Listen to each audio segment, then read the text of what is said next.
I'm Hallie Jackson in Washington, where that 4-page memo is now a partisan grenade. Intent here is to shut down the investigation. 4 times they took this dossier and dressed it all up like it was some legitimate intelligence. So is the memo evidence of an anti-Trump conspiracy or an attempt to smear the special counsel's Russia investigation?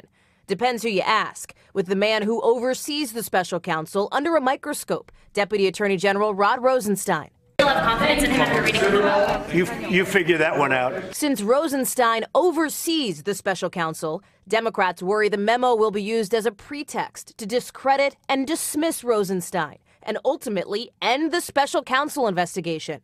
They hope to help the White House in its effort to undermine the FBI, undermine Bob Mueller, throw discredit on the government, anything but look at the Russia investigation and what the Trump campaign did. Democrats argue the memo is filled with factual errors and could bring the U.S. to the brink of a constitutional crisis. Some Republicans see it differently. There was nothing factually inaccurate. The American citizens that are represented before this court have to be protected, and the only place that can protect them is the U.S. Congress when abuses do occur. Still, some in the GOP, like Susan Collins, argue the legitimate oversight function Congress should have has been tarnished by bipartisanship, with House Speaker Paul Ryan cautioning this memo should not be used to impugn the integrity of the justice system and FBI. It's really important for Republicans to take a step back and think, these are public servants.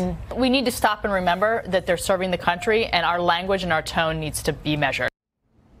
Democrats want their so-called counter memo to be released as well, but it's not clear if or when a vote on that will happen. The political battle on this has gotten so heated. The top Democrat on the House Intelligence Committee is telling NBC News late tonight he thinks the top Republican should step down from that chairmanship altogether. Hey, NBC News fans, thanks for checking out our YouTube channel. Subscribe by clicking on that button down here, and click on any of the videos over here to watch the latest interviews, show highlights, and digital exclusives.